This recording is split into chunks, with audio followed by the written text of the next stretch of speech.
గెలవచ్చు గాని గర్వపడకూడదు, భయపడొచ్చు గాని పారిపోకూడదు, ఓడిపోవచ్చు గాని కుంగిపోకూడదు, అలాగే అర్థం కాకపోవచ్చు గాని విసుగుపోకూడదు. జీవితం అంటే అన్నీ ఉంటాయి, అన్నింటినీ తట్టుకొని నిలబడితేనే జీవితం. భయపడి కుంగిపోయి పారిపోతే జీవితం ఎక్కడైనా వదలదు. ఎక్కడున్నా అక్కడ కూడా ఇవన్నీ వెంటాడుతూనే ఉంటాయి.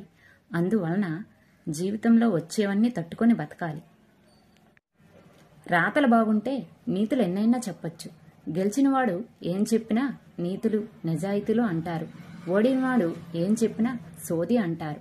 నిజానికి ఓడిపోయినవాడు చెప్పిన వాటిలో వాడి అనుభవం ఉంటుంది. ఇలా ఉండాలి, ఇలా ఉండకూడదు, ఇలా ఉంటే గెలుస్తావు, ఇలా ఉంటే ఓడిపోతావు అంటాడు. అదే గెలిచిన వాడికి ఒకే తత్వం తెలుస్తుంది. తాను అనుకోకుండా గెలిచి ఉండవచ్చు, అది మాత్రమే తెలుస్తుంది. కానీ కష్టమేంటో తెలియదు. ఓడినవాడికి కష్టమేంటో తెలుస్తుంది. అందువలన ఓడినవాడు చెప్పిన మాటలు కూడా వినాలి. నిజానికి అందరి మాటలు వినాలి. తర్వాత నీ మనసుకి ఏమనిపిస్తే అది చేయాలి. అవసరం ఉన్నప్పుడు ఒకలా, లేనప్పుడు ఒకలా ఎలా మారుతారో తెలీదు. మీది నటనే కావచ్చు, కానీ అవతల వాళ్ళది జీవితం. ఎవరిని అలా మోసం చేయకండి. ఎందుకంటే మీరు నమ్మించి ఈజీగా మోసం చేస్తారు. వాళ్ళు దాన్ని జీవితాంతం మర్చిపోలేక కొంతమంది ఎంతవరకు ఇంచుమించుకు చావు వరకు వెళ్తారు. మరికొంతమంది దాని నుంచి కోలుకోవడానికి చాలా టైం పడుతుంది.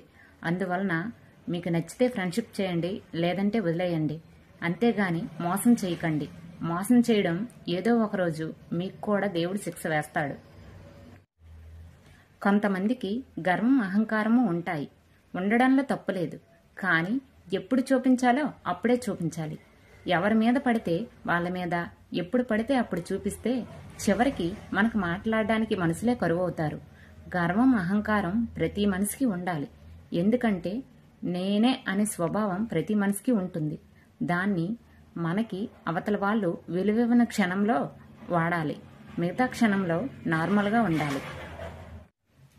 ఒడ్డున చేరేవారి మాటలు ఒకలా ఉంటాయి. నీళ్లలో ఈదేవాడి మాటలు మరోలా ఉంటాయి. ఒకటిది అనుభవం, మరొకటిది పోరాటం. ఈత వస్తేనే నీళ్ళలో బతకగలం. అలాగే ఈ సమాజంలో మనం బ్రతకాలంటే చాలా చాలా విద్యలు తెలిసి ఉండాలి. ఎందుకంటే సమాజంలో రకరకాల మనుషులు ఉంటారు. అందరూ ఒకేలా ఉండరు కదా. ప్రతి మనిషి దగ్గర మనం బతకాలంటే ప్రతి ఒక్క విద్య తెలిసి ఉండాలి. కొంతమంది నమ్మించి మోసం చేస్తారు, కొంతమంది మంచిగానే స్నేహం చేస్తారు. అందువలన ఎవరిని నమ్మాలో ఏం చేయాలో తెలియదు. అందుకని ప్రతి విద్య తెలిసి ఉండాలి.